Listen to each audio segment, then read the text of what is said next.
Hello, my name is Gerald Holland. I'm a realtor with Oak and Key Real Estate, and I've been asked to do a video about one of the most important tools that I've ever used, especially in my highest producing years, and explain kind of how it works. So when I was a younger agent, when I had a little bit more oomph behind my business to grow it to where it is, I had a business coach who had some amazing ideas and some amazing tools to help me along in the process. And the biggest tool she gave myself and my team at that time was shockingly available to everyone and at a very low cost. The biggest cost around it was your time. And so the tool that she wanted us to really employ was very simple, as a calendar. And so with the calendar, there's some thoughts behind it that I thought were really helpful in building the habits to create the success that we would become ready for. Because you can't just have success and have it come out of the blue and be ready for it. I would think that probably 99% of the people that would stumble across something like that would probably either burn out or have it fall apart at some point if you haven't prepared for it. If that makes sense. So you may have noticed this is a paper calendar. It's a day planner. And the reason for that is that in this day and age, with how many apps we have and how many notifications we get and how many emails we get about different things, it could be from clients, from lenders, from lawyers, from colleagues, about agent open houses, public open houses, people want to go see this specific home. It's nice to create a space for yourself to become familiar with the calendar and also to have something to anchor it. And so I recommend a paper calendar with the thought process of graduating to a digital calendar once the habits are established. And so in doing so, I'm going to kind of show you what I've done with my calendar in the past and when I determined that I'm ready to graduate to a digital calendar, because the habits that we put in here are anchored in here and anchored in here, and it's become automatic. And it's a funny thing with a paper calendar. A lot of people go of the mindset that they need something fancy, something to show off. I'm going to go on Etsy. I'm going to go find something fancy to buy that speaks to my personality. I was encouraged to use a different mindset because I'm not that person to begin with. I'm not going to get something fancy. I want something very functional. I want something that's kind of cumbersome. I want to always be reminded that I have to carry this with me. And part of that is having something that's kind of large and obtrusive in my life that I think about often, that I have to lug around with me. And so I like a full-size calendar in a book like this rather than like a small handbook because it does take up space in my bag, it's visible, and I think about it often, which means I'm thinking about the schedule often, which means I'm thinking about the activities within the schedule often, which helps them become automatic. So like I said, I like a larger calendar. I like a large book format style for it. And the reason for it is that what I'm looking for in a calendar is something that has something like this. And so this is the full month broken down into large blocks for each independent day. And I'm going to go into what I do with those in a minute. But in addition to those large blocks for the days, I use those for big events. I want the days broken down into lists as well, because I want to be able to write down what I'm doing that day that are the smaller activities that should be the habits. So the big blocks are for like the big events, like if we're doing like an office presentation, heading out of town for training, something like that. And the smaller single day slots are for things like lead generation and lead follow-up. So what I'm going to do next, I'm going to skip into my calendar. I'm going to create a simulation here. This one's actually for 2025. When I'm recording this right now, we're in July of 2024, but I couldn't find one for this year because everyone's already getting ready for next year. So I'm going to go into what my calendar looked like during my years of high production and the reasons behind those activities. And I'll kind of try to place them in order of importance as well. So when I'm looking at my monthly and my daily calendar, I break things down into three categories. So there's the builders, the doers, and the must-haves. And so builders are things like things that are going to build you up. You're either training, you're affirming your abilities in something, you're taking some personal time that has been earned, not doing that ahead of the work, to make sure that you're in the right mindset when it's time to do the harder things that are the doers, right? So the doers are things like your lead generation, your lead follow-up, and your appointments. And then the must-haves, those are tied to your big why. So for myself, that's my family. So what I do is I break down my calendar into those three things, and I always start off by putting my must-haves in the calendar first. But one of the things we're going to do here is we're going to start by booking in all of our must-haves. And so that's our holidays and our family time. On the big blocks, we're not going to do the family time. We're just going to do the big events. So we know the first is New Year's Day. And I'm going to take family time. Usually I start building my business year in October to November of the year before. So I know if I've done my lead gen, if I've got my appointments, if I build a database, I'm going to take the rest of this week off. So I'm going to say holiday, holiday, holiday, and of course, holiday. So I'm going to be back in the office on the 6th. Now, because it's January and I'm in Canada and the weather's not great here, I'm also going to book a holiday with my family. I'm going to get out of town. Holidays are really important. It's important to bond with your family and get those special memories baked into your life. I mean, the purpose of business is to fund the perfect lifestyle. So I'm going to put this in here that I will be out of town for this week as well. Now, I don't have anything planned yet. Doesn't mean I can't move it around, but once it's in the calendar, it exists. And I write my calendar in pen. It's not a bad idea to use pencil, but I'm confident that if I write this in here, it'll happen. I'm not going to need to scroll it out. And if I do, you might not be able to tell because the handwriting, once again, is left-handed and it's not the greatest. It's almost as though it's just for me. So big events in January taken care of. We've got New Year's Day. First week of January, I'm not going to be in the office. I'm going to be on holiday. And the third week of January, same deal, I'm going to be out of town. So that's in there. So what that looks like when we flip over to the first week, we can say holiday, holiday. Simple enough. Don't book anything, we're scratched out. Doesn't mean emergencies might not happen. If they do, you can kind of use a judgment call on that. But typically that week, if I'm saying I'm staying home with family, it's going to be that way. It's just going to roll that way. Now, we're back in the office Monday. Now, 8 o'clock, we always start with the must-haves. I'm going to finish my day at 8 o'clock, no later. Doesn't mean I'm not home before that time. During my really busy years, I would be out showing homes, sometimes till 8, 8:30, very rarely 9 o'clock. But if I knew that we were seeing a home that we might offer on at the time, I would do the paperwork in advance so that I'm not writing an offer, say, at 10 o'clock, 11 o'clock at night. So I put family day, but what I meant was family time. And this calendar goes until about 10 o'clock, which is perfect for me because I don't want to go to bed too late. Now, we have our must-haves. Must-haves are family time, and I know that I'm going to be taking my kids to school between 8:30 and 9.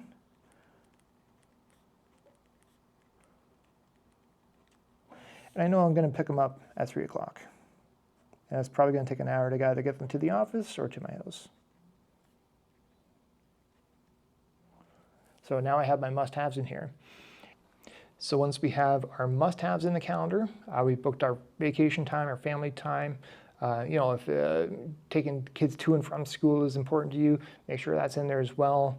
Once we have that in there, the next thing we're going to do is the builders. The builders are really foundational for making sure that our doers are able to execute. It doesn't mean they all have to be done at once, but you are going to get them in before I start my lead generation. So for my builders, I do things like affirmations.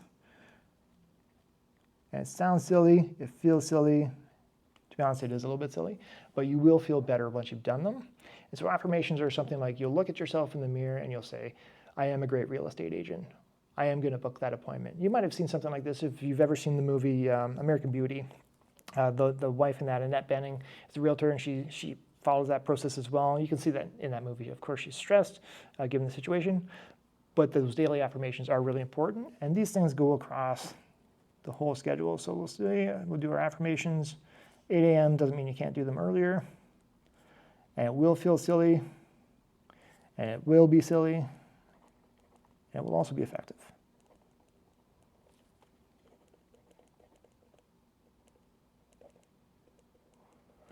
And you'll see I do them on Saturday too.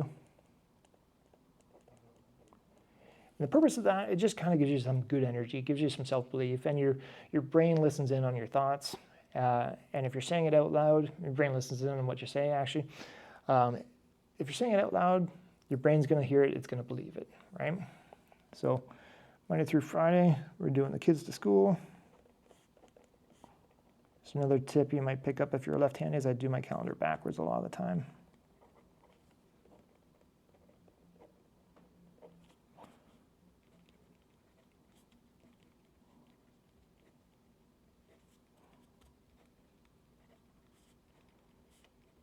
to save on the smudging.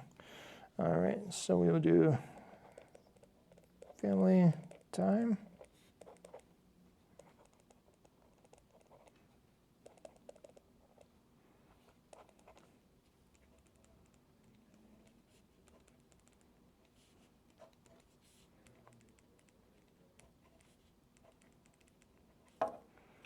And kids from school.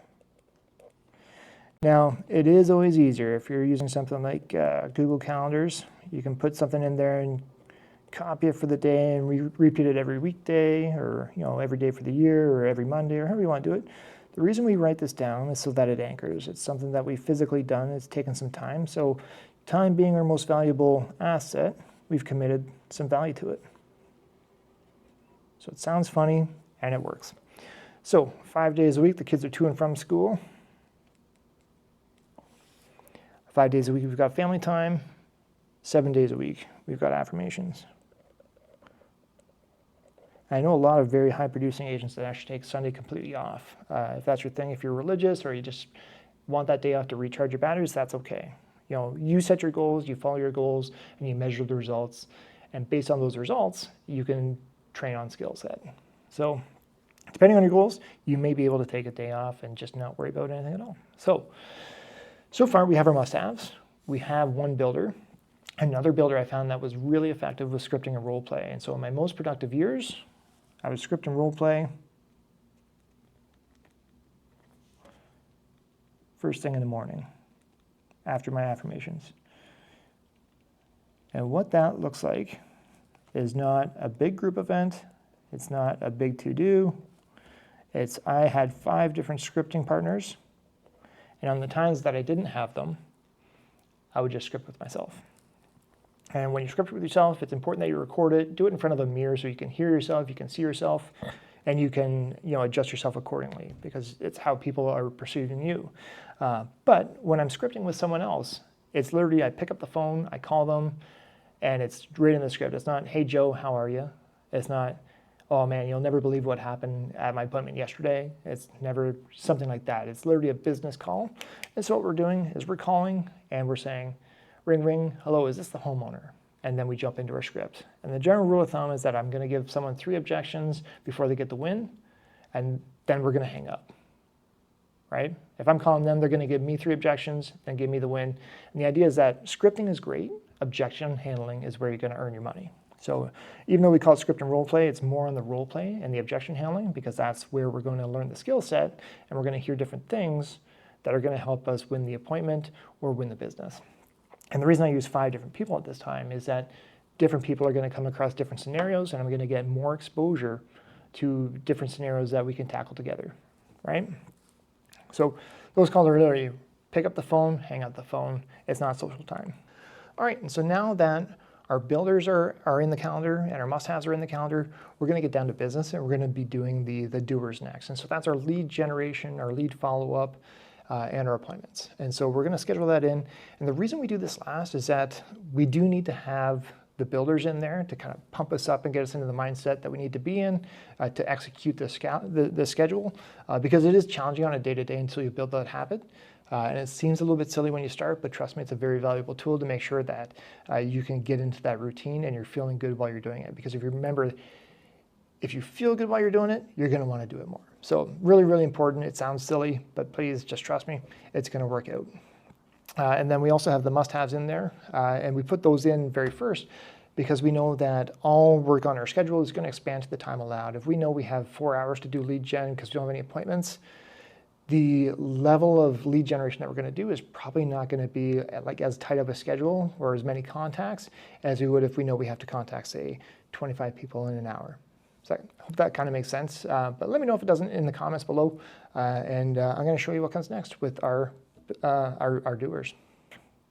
And we're going to do lead gen for 2 hours. As a new agent, this is super powerful. And the reason for that is that you need to build a database. Even if you have a database, there's going to be a certain amount of glut in there.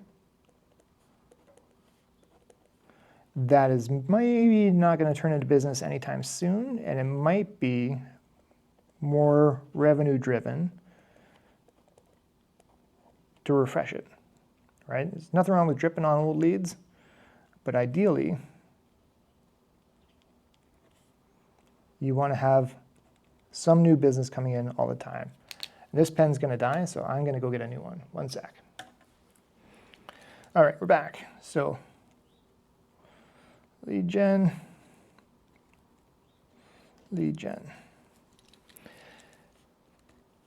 All right, so now that we've done our lead generation, we might have gotten some business from that, but we're definitely aiming to get, between, I would say 10 to 25 new contacts every day that we can add to our database.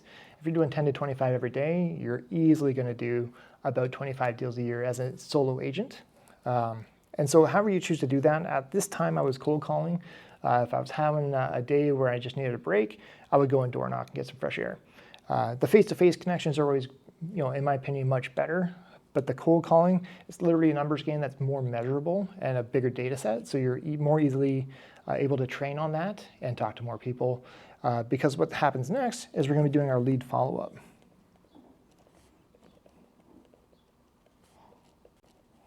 And we're going to do that for an hour.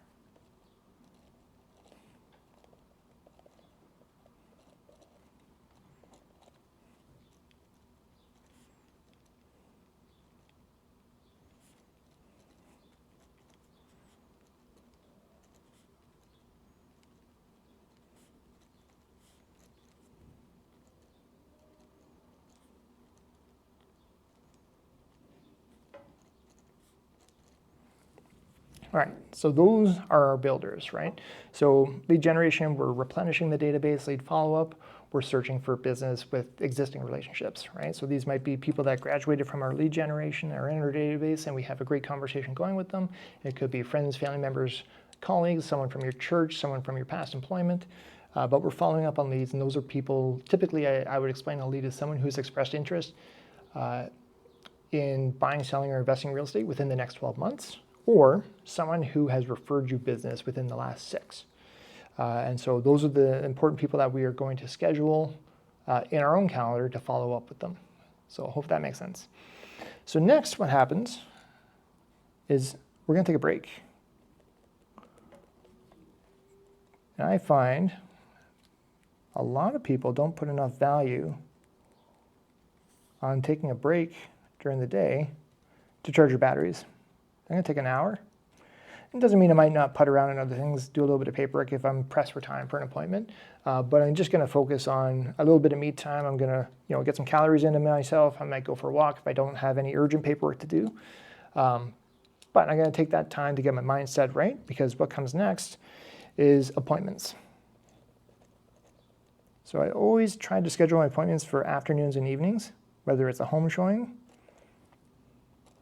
or a listing appointment, preferably a listing appointment.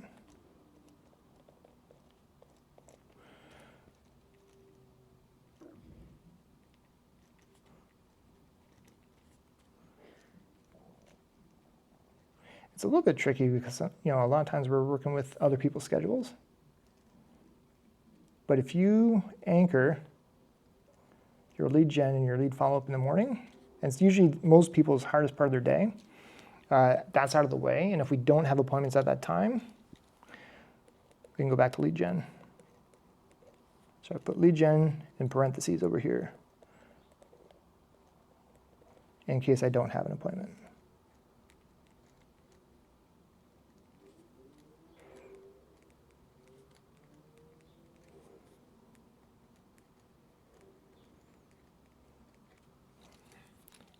And then actually we'll carry down here as well, because we all know sometimes an appointment takes more than an hour. Sometimes you don't have it straight at 1 o'clock, it might be 2 o'clock.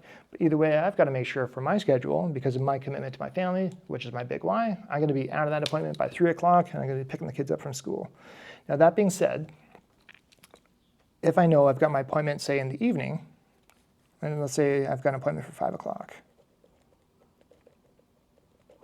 On that day, I'm just going to scratch that out, and we've got other builders that we can put in there as well. So builders or doers. So we can do more lead generation, we can do content planning, we can do content production and posting. And for posting, I mean scheduling it to go out. We're not going to post it that day. But the main idea is that it can be moved around, but if it's in your appointment and if it's in your calendar, it exists. And so we're going to work around that. So if we have to move it, not the end of the world, but it's in there and it's not getting deleted, it's getting moved.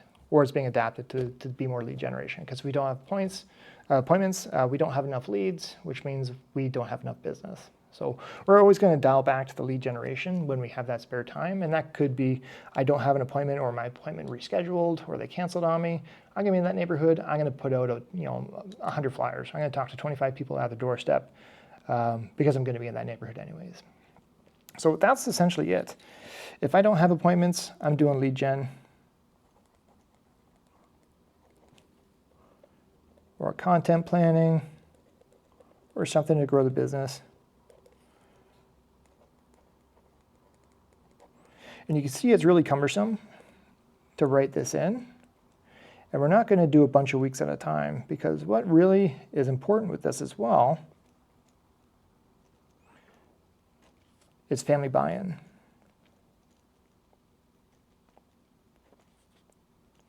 You can see the longer I do this, because I'm kind of in a rush as I do this on video. If I'm doing this just on my own, I'll write a little bit tighter and take my time with it.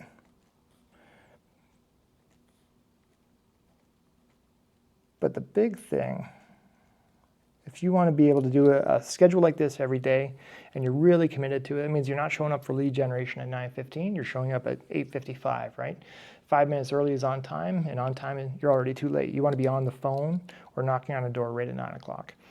The big thing you need to do, and I circle this on Sundays, Sunday night I sit down with my partner, my spouse, my significant other, my kids, and we go over each other's calendars, right? We want to make sure that this works. If I have an appointment that cannot be adjusted, it's a must-have, got to be there, there's an offer deadline, something's happening, my wife, in my case, would need to know that maybe on Friday we need to arrange for a grandparent to pick up the kids from school or herself if available.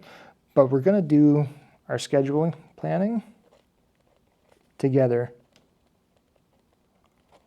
on Sunday night. And this one happens no matter what.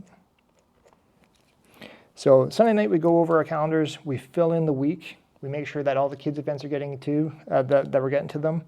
We're making sure that we're available for our lead generation. If I have to cancel lead follow-up, it's probably not a thing. I'm going to prioritize lead follow-up because that's where I'm going to generate more revenue, but I'm going to replace that lead gen if I can, for whatever reason, cannot be in my office for 9 a.m. and on the phones.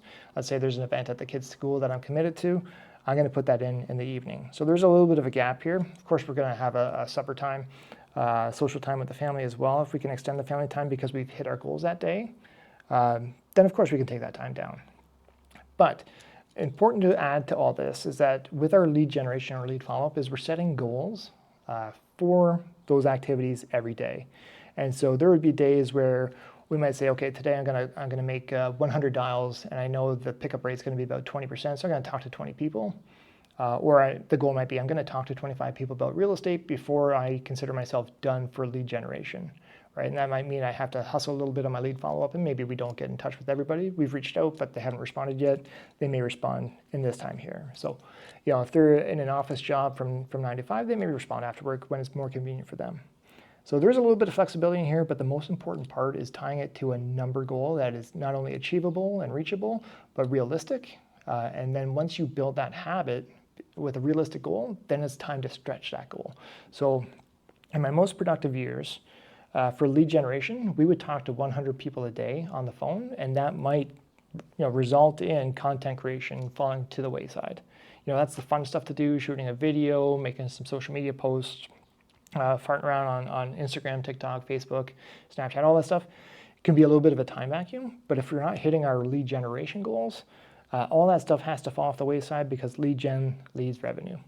So make a goal, stick to it, follow through, and once you've done this for, I would say, no less than 90 days, if you're doing it every day consistently, and really going back to our big block calendar, every day you've hit your goals, you should be saying, check, check, X, X, you didn't hit your goals. On the days that you hit your goals, you get the 90 days, you can try a digital calendar. But in the meantime, I would lug this gigantic paper calendar around with me everywhere I go, because by writing it down and carrying it with me and having to take it in and out of my bag, it's top of mind at all times, and I've got my schedule set up. And because I'm going over it with my spouse, we are all aware of the goals and what happens when we achieve those goals. So with any kind of business goals, you should incentivize it with, if I do this, then we as a family are going to do that. Or if you're a single person or a single parent, if I do this, then I can do that. And it's really important, I find, to have a vision board as well, and we can go over that in a different video. But on that note, that's it. It sounds super simple. It is cumbersome to carry one of these guys around. But if you have any questions, just comment below, or if you're one of the agents from our office that has early access to this video, just reach out right away. You know how to get in touch with me. And if you have any suggestions that may be something that I'm missing, by all means, leave it in the comments below. And if you have a chance, I'd love it if you could like and subscribe. In addition to that, if you have any ideas for videos that you would like to see with regards to a career in real estate or strategies that I've had for success, I'd love to share them. I'm an open book. People always forget in real estate that the R&D department is not research and development. A lot of it is rip off and duplicate. So you're finding great ideas and you're making them your own. It saves you a lot of time, because once again, time is your most valuable asset, and you're doing your very best by saving as much time as possible to deliver a quality product to your friends, family, and clients. Anyways, that's all I've got for today, and I hope to hear from you soon. Take care.